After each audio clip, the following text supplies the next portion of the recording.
बिस्मिल्लाहिर्रहमानिर्रहीम, अस्सलाम वालेकुम। खेलों की खबरों पर तबसरों और तज्जियों से स्कोर के एक और प्रोग्राम के साथ सैयद याह्या हुसैनी आपकी खिदमत में हाजिर है। कुफ्र टूटा खुदा खुदा करके।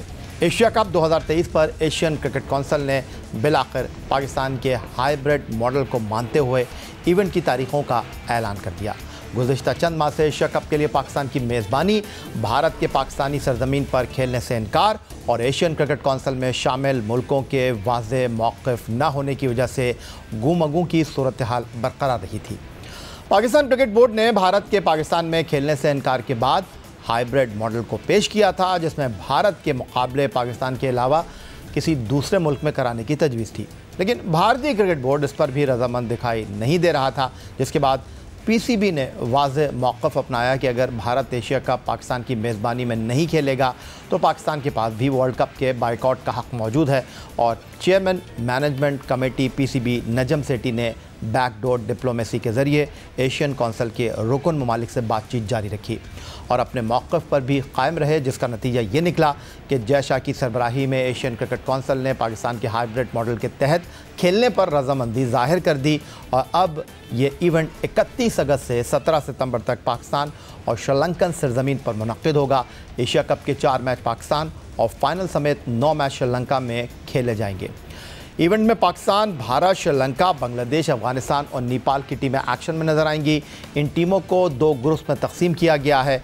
सरफहरिस्त और रनर्स अप को सुपर 4 मरहले में शिरकत का मौका मिलेगा। एशियन क्रिकेट कौंसिल के एशिया कप 2023 की मंजूरी के बाद अब भी बहुत से सवालात अपनी जगह मौजूद हैं, जिसमें सबसे बड़ा सवाल ये है कि पाकिस्तान के मेज़बान होने के बावजूद उसे सिर्फ 4 मैचों की मेज़बानी मिली है। दूसरी जानिब भारत के पाकिस्तान में ना आने की सूरत में अब वर्ल्ड कप के लिए क्या हाइब्रिड मॉडल ही बनेगा या फिर पाकिस्तान हुकूमती इजाज़त के बाद वर्ल्ड कप खेलने भारत की सरजमीन का रुख करेगा।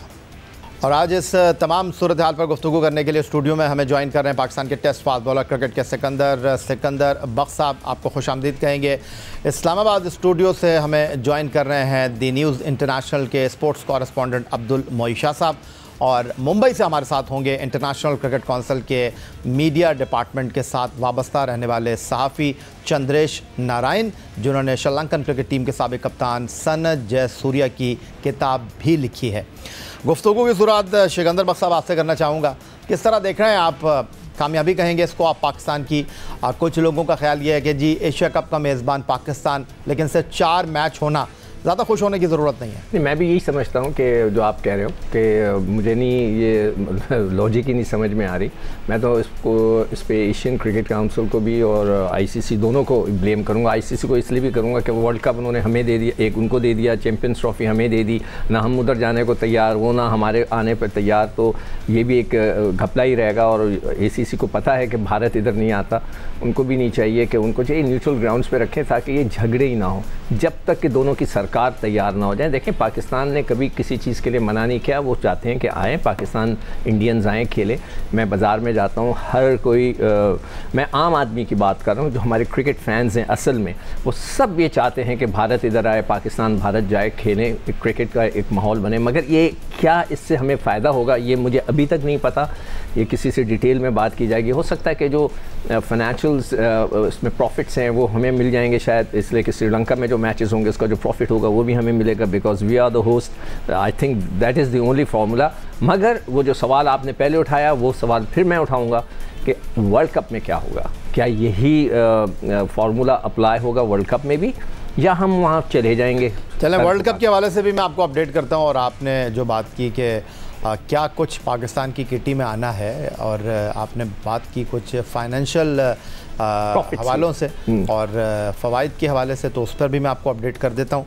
लेकिन पहले मैं चलूँगा इस्लामाबाद, जहाँ स्टूडियो में हमें ज्वाइन कर रहे हैं दी न्यूज़ इंटरनेशनल के स्पोर्ट्स कॉरेस्पॉन्डेंट अब्दुल मोईशा साहब, जिन्होंने गुज़िश्ता माह दी न्यूज़ में ये ख़बर दी थी और उसमें आपने खुलासा किया था कि हाइब्रिड मॉडल पर गुफ्तगू हो गई है, हाइब्रिड मॉडल को तस्लीम कर लिया गया है।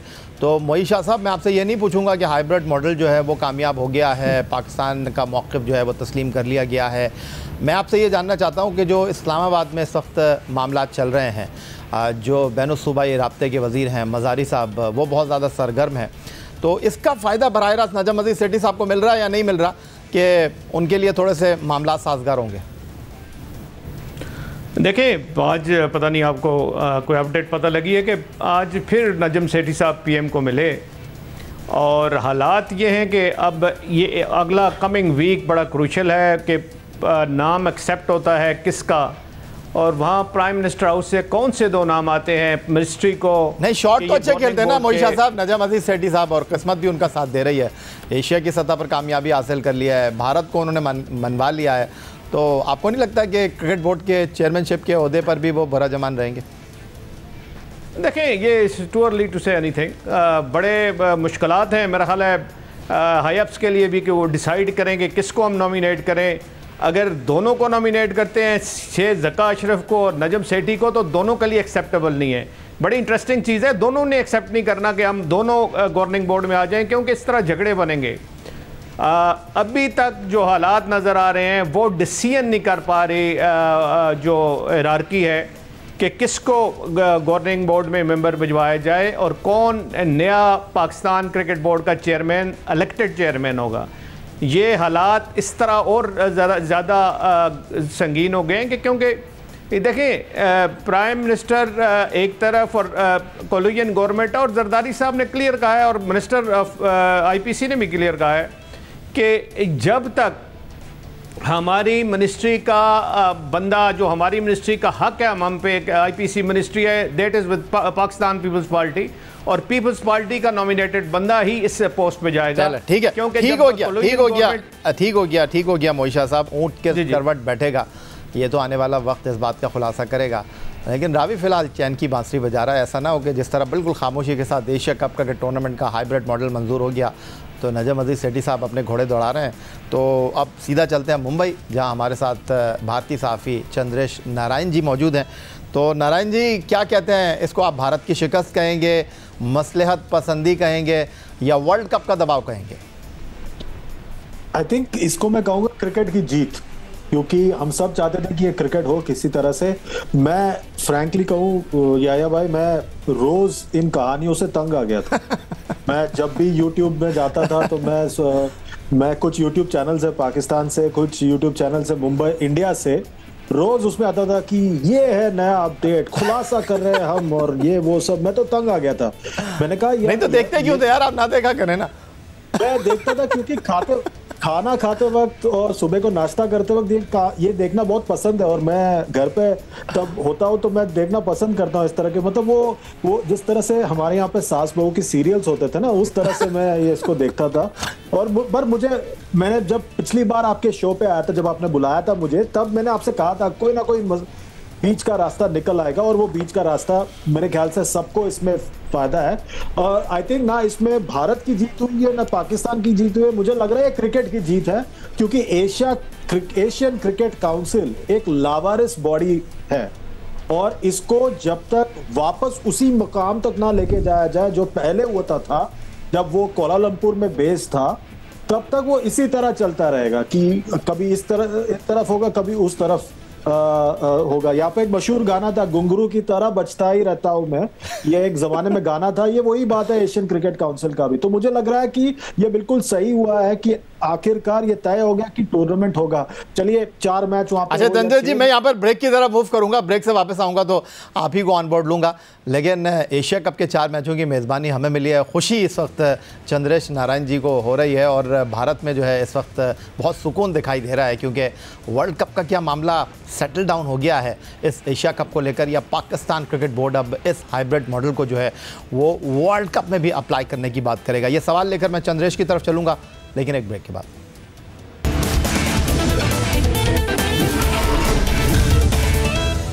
ब्रेक के बाद एक बार फिर कहेंगे आपको खुशामदीद। सिकंदर बख्श साहब टेस्ट फाजदौला कराची स्टूडियो में हमारे साथ मौजूद हैं, इस्लामाबाद स्टूडियो में दी न्यूज़ इंटरनेशनल के स्पोर्ट्स कॉरेस्पॉन्डेंट अब्दुल मोई शाह साहब, और मुंबई से हमारे साथ मौजूद हैं भारतीय सहाफ़ी चंद्रेश नारायण, जिनको एक बार फिर इस प्रोग्राम में शामिल करेंगे। चंद्रेश, मुझे ये बताइए, जो आप ब्रेक से पहले बात कर रहे थे, गाने का हवाला दे रहे थे, एक और गाना भी बड़ा मशहूर गाना है इसमें, तेरा घाटा और मेरा फ़ायदा, तो ये चीज़ क्या बीसीसीआई को मद्देनज़र होगी? क्या उन्होंने इसके ऊपर होमवर्क किया है? कहा यह जा रहा है कि जो आईपीएल का फ़ाइनल था उसमें ये चीज़ डिसाइड हुई थी, जिसमें मासिवाय पाकिस्तान क्रिकेट बोर्ड के तमाम एशियन क्रिकेट बोर्ड के ऑफिशल्स को भारतीय क्रिकेट बोर्ड ने मदऊ किया था। वहाँ पर इस फार्मूले को हतमी शक्ल दी गई। क्या पाकिस्तान को जो है कन्विंस किया गया है कि आप वर्ल्ड कप के ऊपर कोई बात नहीं करेंगे? क्या वर्ल्ड कप का मामला अलग है और फिलहाल उन्होंने सोचा कि एशिया कप को भुगताते हैं? मुझे लगता है कहीं ना कहीं आया भाई, वर्ल्ड कप का मामला थोड़ा अलग है, पर आप इसको इससे भी जोड़ के देख ले कि हाल फिलहाल में जेफ एलरडाइस और ग्रेग बार्कले भी लाहौर आए थे। उन्होंने भी ज़रूर कोई बातचीत की होगी। उन्होंने तस्वीरें बनाई मीनार पाकिस्तान और बाकी जगह जाकर, मैं वो डिनाई नहीं करता, बहुत अच्छी तस्वीरें बनाई उन्होंने वहाँ सब जाकर, और बहुत टूरिस्टी काम की वहाँ पर लाहौर में। पर मुझे लगता है ज़्यादा काम उन्होंने गद्दाफी स्टेडियम में नजम सेठी साहब के साथ बैठकर गुफ्तगू करके की है। और मुझे लगता है कहीं ना कहीं वहाँ पर वर्ल्ड कप को रिलेटेड कोई ना कोई सोल्यूशन निकला है। मैं दोनों को मिलाकर नहीं देखना चाहता हूँ। भले ही नजम साहब ने ये बात ज़रूर कही थी कि अगर वो यहाँ पर नहीं आए तो हम वहाँ पे नहीं जाएंगे। मुझे लगता है दोनों थोड़े मुख्तलिफ चीज़ें हैं, तो मुझे लगता है कि इसको दोनों को जोड़ के नहीं देखना चाहिए। पर आई थिंक दैट वर्ल्ड कप का मसला जो है वो अलग ही है। उस पर अब अभी तक कोई एक आखिरी लफ्ज हमारे पास आया नहीं है, इसलिए अब तक शेड्यूल आया नहीं, क्योंकि जय शाह साहब ने कहा था कि वर्ल्ड टेस्ट चैंपियनशिप फाइनल के दौरान शेड्यूल ऑफिशियली आएगा। शेड्यूल आया है पर अनऑफिशियली आई थिंक थोड़ा और वक्त लगेगा वर्ल्ड कप के मामले में। तो शाह जी, अब आपको क्या लगता है, क्योंकि कुछ कॉर्नर से ये गुफ्तगू भी हो रही है कि अभी आप इसको हतमी ना समझें, 31 अगस्त से 17 सितंबर 2023 एशिया कप की डेट्स तो अनाउंस हो गई हैं, बट कौन कब किसके साथ मुकाबला करेगा, वेन्यू क्या होगा, डेट्स क्या होंगी, ये अभी तय होना बाकी है। और ये वो दिन हैं जब 31 अगस्त से 17 सितंबर के दौरान श्रीलंका में बारिशें बहुत ज़्यादा हैं और कोलंबो को तो रूल आउट कर दिया गया है और वजह बनी है वहाँ का वेदर। तो अब दम्बुला है, पाली केले है, हम्बन टूटा है। कुछ लोगों का कहना यह है कि अभी आप यूएई को रूल आउट ना करें, क्या ऐसा है? देखें या बड़ी तफसीलात और बड़ी फॉर्मेलिटीज़ अभी तय करनी है, और सबसे इम्पॉर्टेंट चीज़ है कि Pakistan as a host country उसको कितना पैसा मिलेगा, कितनी रेवेन्यू जनरेट कर सकेगा वो श्रीलंका में जाके मैचेस कराने में। क्या वही रेवेन्यू जनरेट करेगा जो पिछले साल इंडिया ने जब यूएई में टूर्नामेंट कराया था तो उन्होंने जनरेट किया? क्योंकि देखें, होस्ट कंट्री का सबसे बड़ा मकसद होता है कि वो उस इवेंट को उस एशिया कप हो गया या वर्ल्ड कप हो गया, उससे अपने मकासद के लिए रेवेन्यू जनरेट करने के लिए इस्तेमाल करे। मैं नहीं समझता कि आप जब श्रीलंका में मैच कराएंगे तो आपको वो तकरीबन $1 मिलियन आपको जो गेट मनी है वो मिलेगा। ये हो नहीं सकता, पॉसिबल नहीं है। तो इसलिए पाकिस्तान क्रिकेट बोर्ड को भी कुछ गारंटीज चाहिए। जो मैंने मई 24 को स्टोरी दी थी उसमें ये बिल्कुल बीच में लिखा था कि ये सारा कुछ एक्सेप्ट हो गया है, लेकिन अभी ये मामला तय होने बाकी हैं कि पैसा पाकिस्तान को कितना मिलेगा। क्या एसीसी गारंटी देगा पाकिस्तान को ये पैसा देने के लिए कि जी कोई क्राउड आए कोई क्राउड ना आए, आपको $600-700,000 जो है $100,000 आपको मिल जाएंगे? वो गारंटी पाकिस्तान क्रिकेट को चाहिए, और अगर वो गारंटी एसीसी देगा तो मेरा ख्याल है फिर श्रीलंका में हो या किसी और मुकाम पे हो तो फिर उसके लिए कोई मसला नहीं है। अच्छा शाह साहब, आप जो बात कर रहे हैं, आप रेवेन्यू की जो बात कर रहे हैं, सिकंदर बख्श साहब भी यही जानना चाह रहे थे, तो मैं आप लोगों को अपडेट कर देता हूँ क्योंकि बहुत ज़्यादा शोर हो रहा था भारत से। चंद्रेश नारायण जी मौजूद हैं हमारे साथ मुंबई से, कि जी अगर इस हाइब्रिड मॉडल को तस्लीम किया जाता है, पहले तो तस्लीम नहीं किया जाना चाहिए क्योंकि फाइनेंशियल जो मामलात हैं वो और गंभीर हो सकते हैं, क्योंकि होटलिंग है, उसके अलावा जो है वो ट्रैवलिंग है, ये अखराजात बढ़ेंगे तो रेवेन्यू में से कटौती होगी।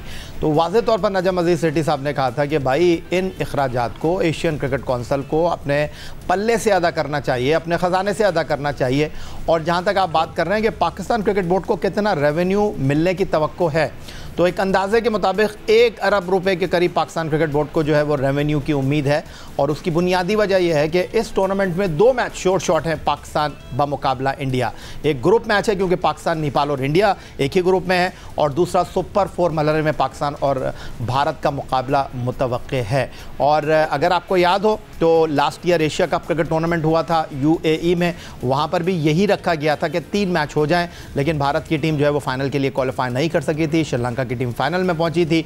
जहां तक आप गेट मनी की बात कर रहे हैं तो ये एक सवाल ज़रूर मौजूद था, लेकिन पाकिस्तान और इंडिया का मैच अगर होगा तो चाहे यूएई में हो, चाहे मेलबर्न में हो, चाहे ब्रिस्बेन में हो, चाहे यूएसए में हो, चाहे लॉर्ड्स पर हो, लोग जो है उस मैच को मिस नहीं करेंगे। लेकिन जो सबसे ज़्यादा आपको रेवेन्यू मिलेगा वो टीवी से मिलेगा। तो एक अंदाजे के मुताबिक सिकंदर बख्श साहब, 1 अरब रुपए की आमदनी पाकिस्तान क्रिकेट बोर्ड को मुतवक्के है। तो ठीक है, जैसे मैंने पहले कहा था कि हम अपने रेवेन्यूज़ या प्रॉफिट्स के बारे में जो है वो होस्ट करना हमारे लिए इसलिए इम्पॉर्टेंट था कि हम उसके से रेवेन्यू जनरेट कर सकें, जो भी हमारे प्रॉफिट्स होते हैं। और मोहित शाह साहब का भी बिल्कुल सही ख्याल है कि जो एक्सपेंसेस हैं वो वहाँ पर होंगे। तो क्या ये डील हो चुकी है, या अभी आपने कहा ना ये बात उन्होंने कही है कि उन्हें देना चाहिए, तो अभी एसीसी ने अगर देना चाहिए का मतलब ये हुआ कि अभी तक डील सेटल नहीं हुई है। अगर ऐसी बात होती तो पाकिस्तान को उसमें काफ़ी नुकसान होगा, इसलिए कि डॉलर जो है वो सारा वो जो होटलिंग होगी और जितने भी जो लॉजिस्टिक एक्सपेंसेस हैं वो डॉलर्स में होंगे। तो पाकिस्तान को देखना पड़ेगा ये क्या है क्या नहीं है। मगर असल जो मकसद है, अभी नारायण ये कह रहे थे कि जी पाकिस्तान में एशिया कप में वर्ल्ड कप में पाकिस्तान जाए ना जाए, इट्स अ डिफरेंट थिंग। मगर फॉर पाकिस्तान मैं नहीं समझता कि डिफरेंट है। जो पूरा पाकिस्तान के जो क्रिकेट फैंस हैं, जो अवाम है, मैं जहाँ लोगों के दरमियान आता जाता हूँ बाज़ार में, मार्केट में, जो आम पब्लिक है, उनका सबका बहुत सख्त किस्म का स्टांस है कि अगर भारत हमें समझकर इधर नहीं आता, वो यही समझता है ना शायद। मैं नहीं कहता कि भारत के जो जितने लोग हैं, मैं हमेशा कहता हूँ, आज फिर दोबारा रिपीट करता हूँ कि मुझे कभी किसी ने कोई तंग नहीं किया भारत में। They have been very nice. लेकिन आपने बहुत तंग किया भारत के बैट्समैनों को, आपने फिरोज शाह कोटला में आउट कर दिया कि नहीं? वो अलग चीज़ है, मगर मैं वैसे आम बात कर रहा हूँ कि जो पब्लिक है वो अगेंस्ट नहीं है कि पाकिस्तान की टीम ना आए, या वो मैं ये गारंटी से कह सकता हूँ कभी कभी किसी ने कुछ नहीं किया। इसी तरह जब भारत की टीम आती है कोई किसी को तंग नहीं करता, सब दे ऑल लव क्रिकेटर्स। मगर ये सरकार का मसला है, दोनों तरफ की सरकार का। हमारी सरकार बहुत फ्लेक्सिबल है, वहाँ की सरकार थोड़ी सी सख्त है। वो अगर नरम हो जाए तो मैं समझता हूँ क्रिकेट के ये मसाइल हल हो जाएं। और मेरा ये स्टैंड है और मैं इस पर कायम रहूँगा कि अगर भारत इधर नहीं आ रहा ना तो हमें नहीं जाना चाहिए। अच्छा। ये मेरा स्टैंड है और ये रहेगा। बहुत शुक्रिया आपका सिकंदर बख्श साहब, बहुत शुक्रिया आपका अब्दुल मोहित शाह साहब, और बहुत शुक्रिया आपका चंद्रेश नारायण जी हमें मुंबई से ज्वाइन करने के लिए। Asia cup cricket tournament Pakistan में 4 मैच, श्रीलंका में 9 मैच मुनक्किद होंगे। 31 अगस्त से 17 सितंबर 2023 तक एशिया कप क्रिकेट टूर्नामेंट मुनक्किद होगा और क़यास आराइयाँ अगर मगर अब अपने अख्तिताम को पहुँची हैं। यही आज का हमारा प्रोग्राम था। ट्विटर पर आप मुझे फॉलो कर सकते हैं, आप हमें ईमेल कर सकते हैं, अपनी राय से आगाह कर सकते हैं score@geo.tv पर। इस दुआ इस उम्मीद इस तवक्को के साथ कि पाकिस्तान में खेल और खिलाड़ी तरक्की करते रहें। सैयद याहिया हुसैनी को स्कोर की पूरी टीम के साथ, अपने आज के मेहमानों के साथ इजाज़त दीजिए। अल्लाह हाफ़िज़।